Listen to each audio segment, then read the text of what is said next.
Okay, well, I'd like to welcome everyone to How's Your Social IQ? Today we have Rob Stutzman. He's a subject matter expert for the Boston chapter. And he's going to share some information with you today that I think you'll find helpful. But first, I want to talk a little bit about SCORE. SCORE offers a couple different services. One of them is training, which you are here today for. And we also have very robust websites that contain tons of templates and information and short clips and presentations and all kinds of information that you can dig through to help you answer questions that you might have. The most important role, however, is the mentoring, and that is the main focus of SCORE. Our mentors are volunteers who are looking to give back to those that are interested in starting their own business or already are in business and just have questions or things they need assistance with. You can meet with a mentor as often as you like. There is no limit. You can create a working relationship where you can meet every so often to work through your business issues. It is always free and it's always confidential. The other nice thing about SCORE is it is a national organization. So if for some reason we can't help you at the chapter level or the district level, we have a database of volunteers nationally that we can reach out to and work to help solve or answer your business issues. So you might be wondering, how do I get a mentor? Super easy. You can go to one of these websites. These are the different chapters in our district, and I'll put those in chat after I finish here. You can put a note in chat and just ask the panelists or myself for a mentor. Or you can email me, and my email is outreach@scoreboston.org, which I'll also put in chat. And I will make sure that the proper chapter reaches out to you to set up that appointment with a mentor. And if you already have a mentor and it's been a while, reach out.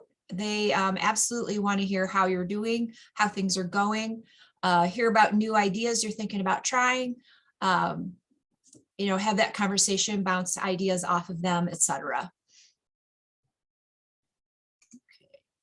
We're going to try and use Q&A for questions that you want me to ask the presenter. Everything else can go into chat, but if there's a question you want me to ask out loud to the presenter, please put that in the Q&A tab. Okay, I'm going to go ahead and stop my share and turn it over to Rob. It's all yours. Great, thank you, Teresa, and good day, everybody. Let me just get my slides up here.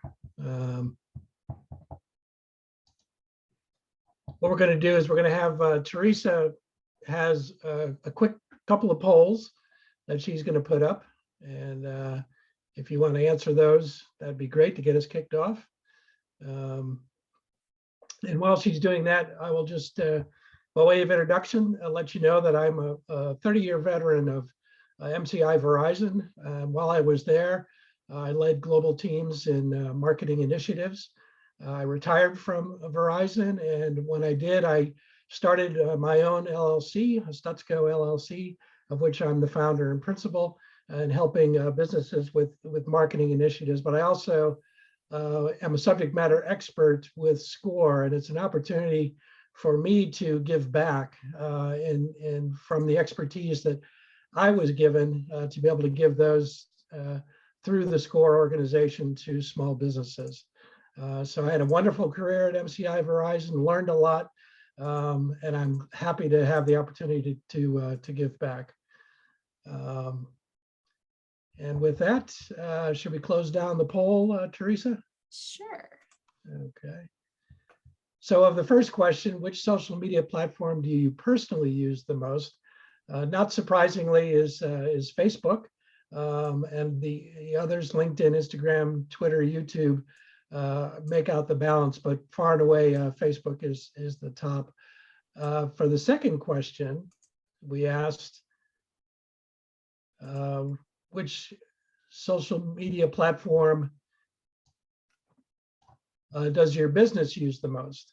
And it's interesting that Facebook came out #1 and LinkedIn came out number 2 with the balanced used among the others.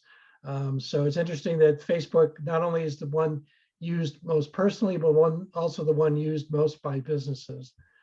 So thank you, Teresa, for setting up that poll for us. And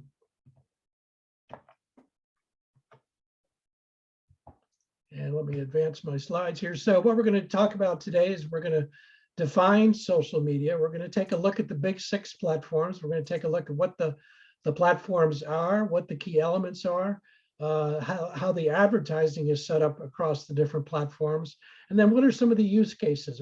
How are people using the platforms, and what are the benefits they're getting from them?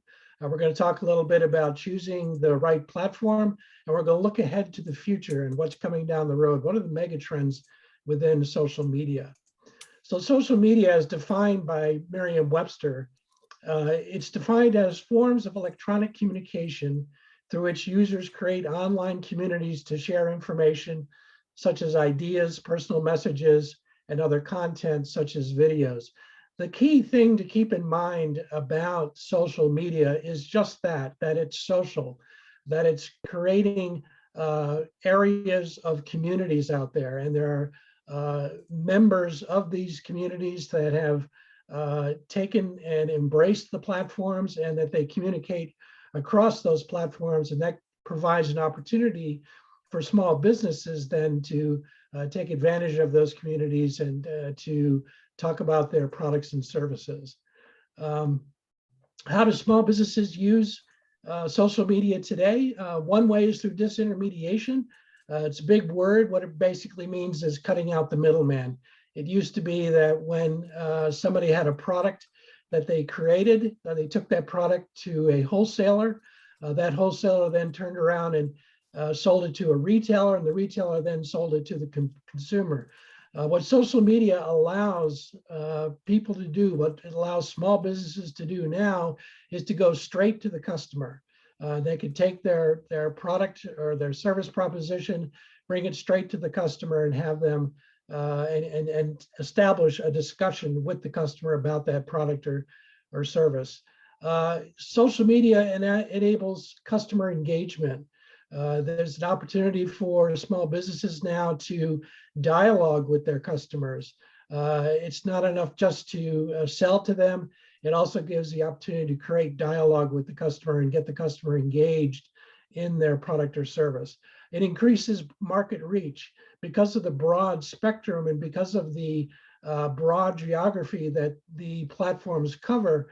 It enables small businesses to reach markets that they weren't able to reach before, or that would be difficult to reach through traditional marketing activities. Social media is used to direct traffic to websites. When a customer gets onto your website, that's when you've got them locked in, you've got them within your environment. It enables them to see you exclusively. And so social media can be used to direct traffic to a client, to the customer's your website. It can be used for e-commerce. You can actually sell right within the platforms. And each of the platforms provide capability for advertising, but they also provide the opportunity for e-commerce. And they can be used for training. It can be used for as a platform for helping customers understand your product or service and how to use your product and service. So why is social media so important? It's important because of growth. And it's now well into the billions of users. Over 3 billion users are involved in social networks across the spectrum. And that growth represents purchasing power as well, where you have people that have disposable income. That income can be used to purchase goods and services online. And so people are using social media to get them to purchase their goods and services. There's a culture and societal adaptation. Culture today and society today has embraced social media, and it's driving change within society. And so you have an adaptation of the social media platform. And so there's not as much of a need as there has been to teach people how to use it. People have already adopted the platform. It's more on how do we leverage the use of the platforms. As we mentioned, market reach. You can reach markets you haven't reached before and get new channels of distribution, new channels based on feedback that you're getting from your clients out there. They could open up new channels of distribution of your product or service. And you probably are involved in it because your competition has already embraced it.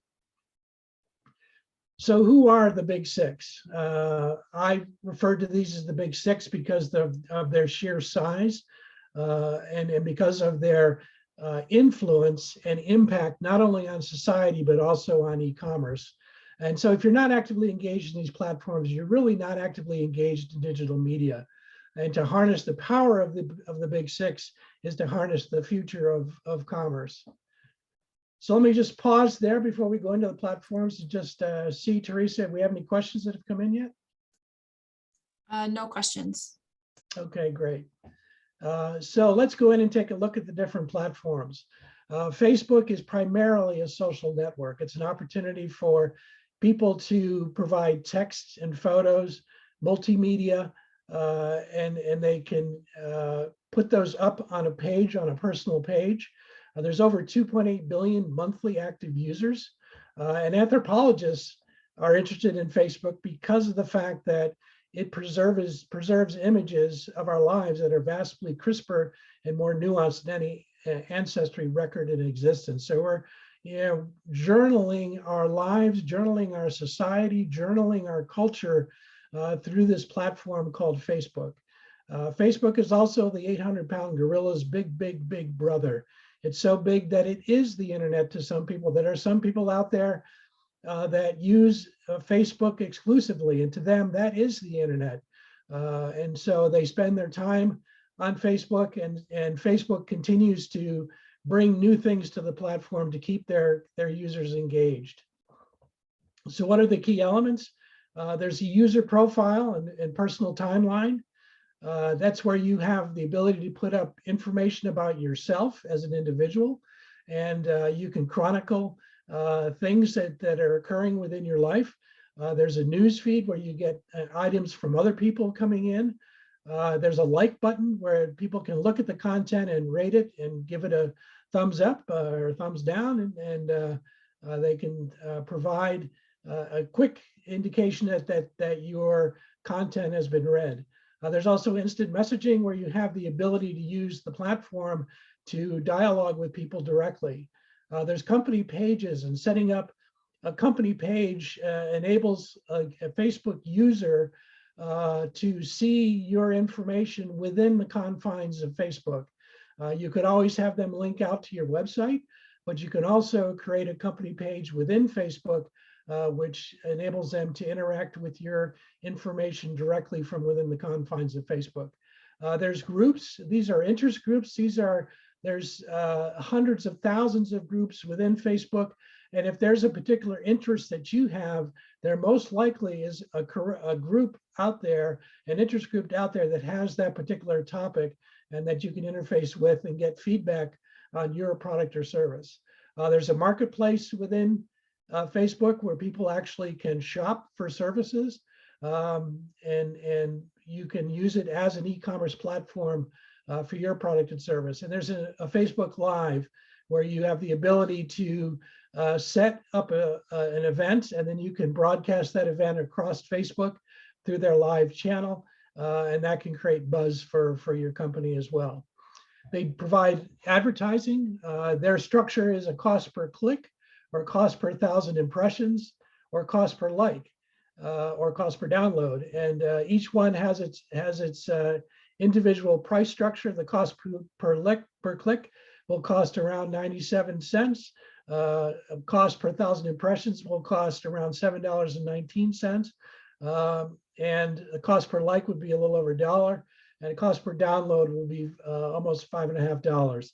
And there are currently now 7.5 million advertisers active on the Facebook platform. So use cases, people use platform to set up discussion groups. If I set up a discussion group around my product or service, I can find like-minded people who are interested in what I have to offer. and I can create a discussion around my product or service. It can be used for events and contests. Using the live feature of Facebook has the ability for a small business to set up an event and to have people attend it, and to set up maybe a contest to create some excitement around your product or service. There's a commerce element within Facebook where you can sell your goods and services across the platform. Companies use Facebook for company announcements, to create press releases, and to talk about new things that are occurring within your business. And there's also the ability for product survey and feedback. It's a great platform for anybody who's in a business to consumer environment. If you're selling to individuals, to consumers, that's who is primarily on Facebook. And so you're going to want to consider that platform for positioning your company and getting information out there to your base, which is a consumer base. There's billions of potential customers within Facebook.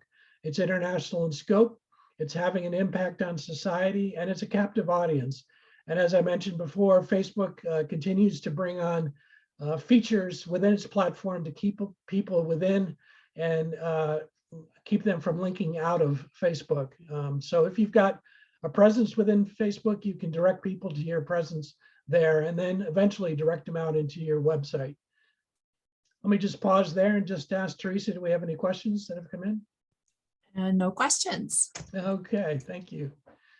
All right, LinkedIn. LinkedIn is an employment-oriented professional networking platform. It's got over 740 million registered members from over 150 countries. LinkedIn allows members, both workers and employers, to create profiles and connect with each other in an online social network, which may represent real-world professional relationships. It's no longer an online resume. It's really your digital reputation that you have out there. LinkedIn is the professional networking site of choice. It's where people who are selling services to other businesses, they're going to want to make sure they have a presence on LinkedIn so they can get in contact with clients, and clients can get into contact with them. The key elements within LinkedIn, you've got a user profile network. There's a mobile application so people can use LinkedIn from their phones. There's groups within LinkedIn as well. And so creating and attending groups within LinkedIn can help people become interested in your products and services. There's a top companies list and a top voices list. These are the most influential companies within LinkedIn and the most influential individuals within LinkedIn. Sales Navigator is a tool that LinkedIn offers that enables users out there to parse the data within LinkedIn and to profile. They can understand their addressable market, and they can go after their addressable market, and they can use a tool from within LinkedIn called Sales Navigator. It is an additional charge to use the tool, but it enables customers to slice and dice the information within LinkedIn. And there's company pages. People can set up a company page within LinkedIn. People can come and interact and get information on your particular company within the confines of LinkedIn as well. You can advertise within LinkedIn. You start with who's your target audience and what your campaign objective is. There's a bidding that occurs to set up the advertising, and then there's an average cost per click of a little over $5, an average cost per 1,000 impressions of $6.59, and an average cost of send of 80 cents. So you can advertise within LinkedIn as well. The use cases, people use LinkedIn today for personal branding, for job seeking, and for discussion groups. They use it for company announcements and collaboration, and for driving eyeballs to their websites. You can use LinkedIn too for lead generation and getting companies to interact with your information. It's a great platform for business to business commerce. It's international in scope. and it's excellent for networking with clients and prospects. And let me pause there and just see if Teresa, if anything has come in. I think, the cost per click for Facebook and LinkedIn seem really expensive. What exactly do you get for that expense? You get visibility within the platform. You get people when they're looking through their news feeds, they're getting access to your advertising. If they then click on that advertising, you're charged for that click. Otherwise, if you're using the per impressions model, you get every time that advertising shows per 1,000 impressions, you're charged for that. Okay, let's move on to Instagram. Instagram is a photo and video sharing platform. It allows users to upload media that can be edited with filters and organized by hashtags and geographical tagging. It was originally launched for phones. It rapidly gained popularity with 1 million registered users in 2 months and 10 million in a year. And now there's over 1 billion as of 2021. And just a little bit of trivia, Cristiano Ronaldo, the soccer player, holds the most followers at over 400 million of all Instagram users. Over 1/3 of Instagram users follow Cristiano Ronaldo. The key elements that it provides is hashtags. You get to explore and search within the confines of Instagram. There's photographic filters. There's the ability to post video. There's ability to post short form video in the form of reels, which are 30-second videos that you can post on the platform.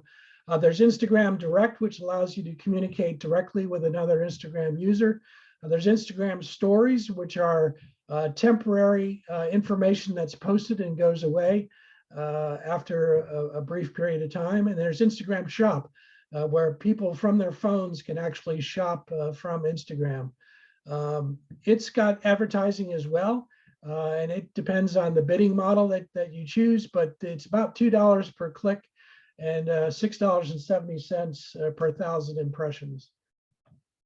The use cases: people use Instagram for product and project presentations. They use it for training. They use it for providing customer feedback and for doing customer announcements. The benefits is it's great for showcasing products and projects. It's great for press releases. It's great for reaching a younger demographic. If you have a particular product or service that is very visual, and Instagram can be used to provide that great visual to people out there. And it's also great for reaching a younger demographic. The older demographic is going to be on Facebook. The younger demographic is going to be more likely is going to be on Instagram. So you're going to want to make sure that you can be on both platforms, and they are both owned by Facebook today. Any questions, Teresa? Nope. Okay. Turning to Twitter. Twitter is a photo and video sharing platform. It allows users to upload media that can be edited with filters and organized by hashtags and geographical tagging. It's got 396 million users, of which about 200 million access it daily. And a little trivia: Barack Obama's leads with 129 million followers, and it reflects what's going on within me in my life. The key elements associated with the Twitter platform are tweets and content. There's format within Twitter that based on hashtags and usernames, retweets and replies. There's Twitter lists and trending topics, and there's Twitter moments. Twitter moments are just a collection of tweets that can be brought together and created to tell a story within the platform. It's got advertising that you can use Twitter for. You can use it to promote tweets. You can use it for promoted accounts. You can use it for promoted trends. Promoted tweets are 50 cents to $2 for each action. Promoted accounts cost $2 to $4 for each follow. The use cases that people use Twitter for are press releases, again, for customer feedback. They use it for company announcements and product announcements. They use it for messages from the CEO. If there's a very important message that people want to share with their user base out there, they'll sometimes have their CEO put out a Twitter on the network, and it's used for thought leadership. The benefits is that the messages are short and pithy. The feedback is immediate, and they're global in reach. Okay, any questions come in, Teresa? No, but we did have someone make a really nice comment explaining how that on Facebook and LinkedIn, you can set a budget, an advertising budget. And it was, so if you have, don't want to go over budget on the per clicks, you can set a limit. Somebody just put a comment in there. So I just wanted to read that out loud because I thought it was very helpful. Thank you very much for putting that in. Yeah, thank you very much for posting that. Very good. Okay, let's turn to YouTube, the YouTube platform. The key elements it provides is video technology, of course, the ability to upload videos into the platform. It also provides the ability to do live streaming. If you have a particular event that you want to promote out there, you can create and set up a live streaming to create some excitement around your particular event that you're doing. It's got its own sense of community. People provide feedback to the videos, and you can create up comment systems and channels and subscriptions. Lord, you can set up the ability for people to subscribe to your channel out there and keep in contact with you and your content. Advertising costs, there's watch time and audience targeting and campaign objectives. You'll set up YouTube advertising costs, which are anywhere from 10 to 30 cents per view or action, with an average daily budget of $10. And every time someone views your ad or engages with your ad, or liked by they're clicking on a call to action, you pay around 10 cents to 30 cents for that particular action. So use cases for YouTube. People use YouTube for instructional videos. They use it for sales campaigns. I may want to set up and promote a particular product or service. I can do that within YouTube and setting up a sales campaign to promote the video. I can set up training. I can show people how to use my product or service. I can set up a message from the CEO to get information out there from a high level within the company to talk about the product or service. I can use it for product launches and company announcements. The benefits that YouTube provides is a high visual content. It puts a voice and a face to the business, and it engages users, viewers with comments and feedback. Okay, any questions come in about YouTube, Teresa? No. Okay. The final platform that we're going to talk about is Google. Google is a multinational technology company that specializes in internet-related services and products that includes online advertising technologies, a search engine, cloud computing software, and hardware. And Google.com is the most visited website worldwide. And although they're not really a traditional social media platform, they've transformed the Google search to include images and videos as well as e-commerce. And it's to the point where if it isn't on Google, it really doesn't exist. The key elements provided by Google is first and foremost, it's a search engine. But you can also do advertising within Google, and you can get access to the people that are out searching for your product or service. And when that comes up, there's two types of advertising. There's advertising that comes in within the search results, And then there's advertising that can be done or shopping that can be done across the top of Google, where you can go in and actually see the good and service and have that person link out to your website. There's software and hardware associated with Google that people use to sell software and hardware and enterprise services, as well as internet services. Google's advertising, they have an AdWord pay per click. The average cost per click is between $1 and $2. They have call only ads where it's useful for people who make appointments over the phone because they can let searchers convert before even visiting your site, where they can be on Google and they can be interested in your product or service. They could click the call button, and then that will convert that search into a call, and they can call you directly. Use cases within the Google platform, search engine optimization. This is where people bring in services to help drive the results of searching so that their results end up higher within the list than they are currently. People do that also through advertising. They advertise through Google.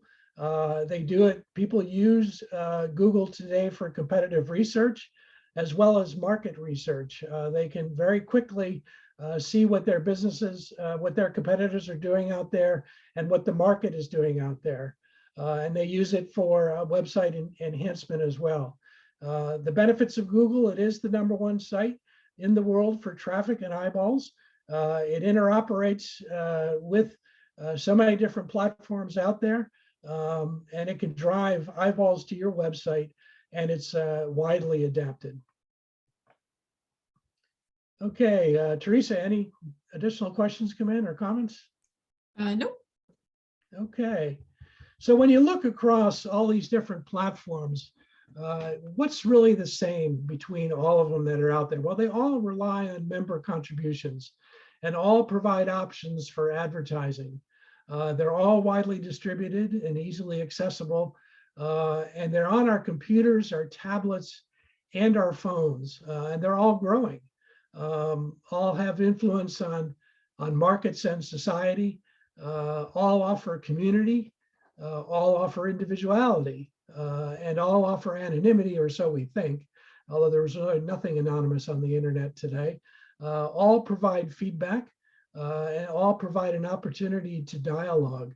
It's an opportunity for people to gather comments and questions about their products and services very quickly.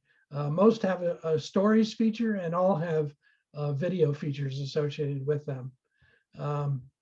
What's different? Facebook is primarily focused on the individual consumer. It's masterful in providing an environment where people as individuals can hang out, but then also get exposed to products and services from companies as well, whether that's through marketplace, whether that's through advertising, whether that's through company pages on Facebook. It provides the opportunity for individuals to interact with companies. LinkedIn is more oriented towards business. It's an opportunity for businesses to sell to businesses. It's an opportunity for businesses to get feedback on their product and services. Instagram is for the exhibitionist. It's for the person that has a highly visual product or service that they're trying to sell. And it enables them to sell that in a very highly visual platform. Twitter is for the impulsive. It's for the gotta get it out now crowd. The good thing about Twitter is that it allows very short commentary out there where you could set something out there, stimulate some buzz, stimulate some questions, stimulate some interest, and get people to interact with you through that platform. YouTube is for the opportunist. It's for the person that has an opportunity that they want to put out in a very visual through video, where they want to take their product or service, bring it to life, show it to people out there on a video platform. Google is for the searcher researcher. It's for people out there that when they come into Google and they put in something associated with your product or service, they're going to interact with your information, and they're going to find your websites out there to interact with you very directly. So if you offer a consumer-oriented product or service, you'll want to consider Facebook as a top priority. It's huge, it's diverse. Its users are savvy consumers of information, ideas, and goods, and it inserts your product or service in people's news feeds if it fits the Facebook algorithms. People are not shy on Facebook. They'll provide feedback to what you have to offer. And it creates a powerful brochure, particularly when it's combined with Instagram or YouTube. And it pings clients about special offerings when combined with Twitter. So a lot of times people will take and use Facebook with the other platforms. If you offer a business-oriented product or service, you'll want to consider LinkedIn as a top priority. It's huge and diverse. Its users are savvy consumers of information, ideas, and goods. It's not shy. It'll provide feedback as well. However, it doesn't tolerate anything but market-oriented topics. So post the personal stuff to Facebook. It creates a powerful brochure when combined with Instagram or YouTube, and it pings clients about special offerings when it's combined with Twitter. So Instagram can augment both Facebook and LinkedIn. It provides a living brochure. It enables you to provide continually updated visuals of your product or service.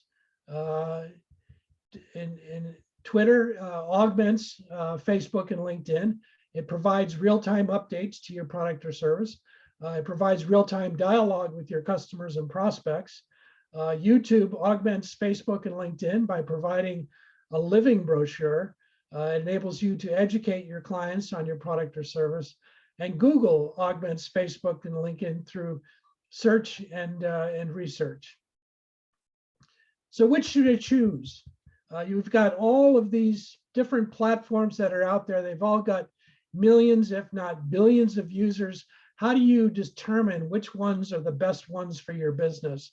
Ideally, we would like to say that you'd want to be on all of them. The big 6 digital media sites should not be treated solely as standalone offerings, but rather as an integrated ecosystem of communities striving to be the most influential platform within their addressable market. So if you have the capacity, if you have the capability, you want to be involved in all of these different platforms if possible. But it starts by defining your addressable market. When you have to think through, what is it that I'm looking to reach? What is my ultimate customer profile that I'm trying to interact with? Determine how visual your product or service needs to be. Determine do you want to reach and interact with your market? Do you want to do it via email? Do you want to do it via phone, through text, through posts or messaging? Are you a thought leader or follower within your market? What kinds of results are you looking for? Do you have a good grasp of what your current state is? And do you know what you want your future state to be? And ultimately, when you're just starting out, you'll want to pick one platform and get to know it intimately. Stick with it, see it. Sometimes these things take time to generate interest, and it takes time to understand the ins and outs and how to use them. So pick a platform and get to know it intimately. Let me pause there and just ask Teresa, are there any questions that have come in? We do have some questions. They're a little bit more technical focused, so we can give them a try. And certainly if, see what we can come up with here. I tried to set up a Facebook page for my business, but it kept wanting to link to my personal page. Do you know how you might keep your personal and business separate? Have you had any? Yeah, that's going to be something that you want to take to Facebook and get them to to comment on that. Okay. Should be able to set up a company page that's separate from your Facebook, your individual page. Okay. And certainly if there's somebody in our audience that has had any experience and they'd like to put a reply to that in chat, we welcome that feedback. And this is a similar issue. I had a Facebook page that got hacked. She has changed her password, but she's still banned from boosting her posts.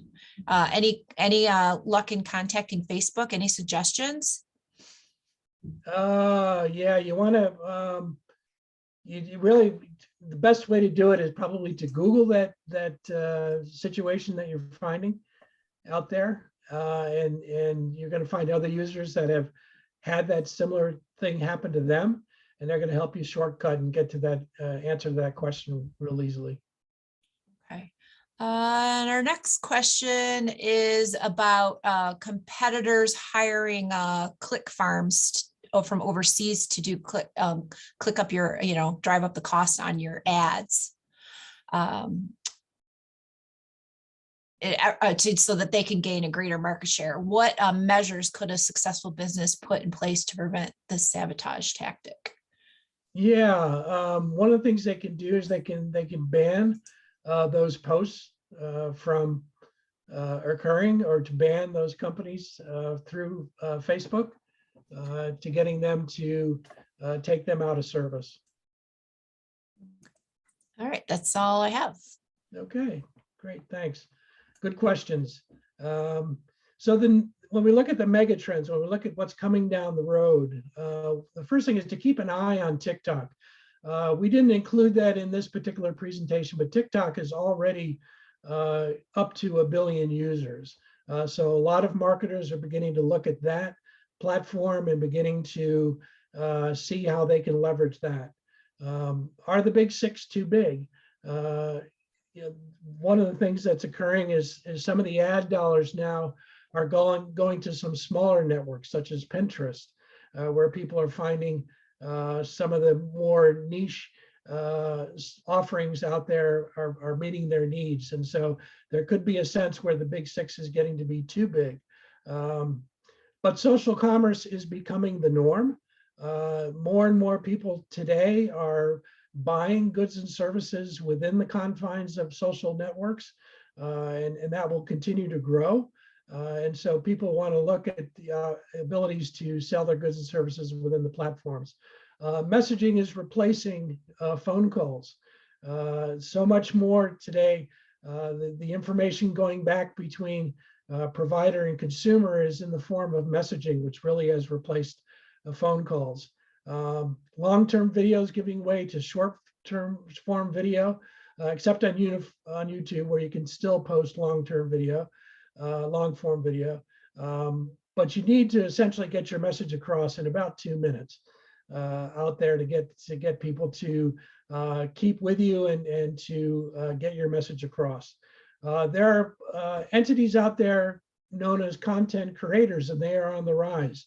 They are people out there today that are creating content for people to post on their Facebook pages and LinkedIn pages.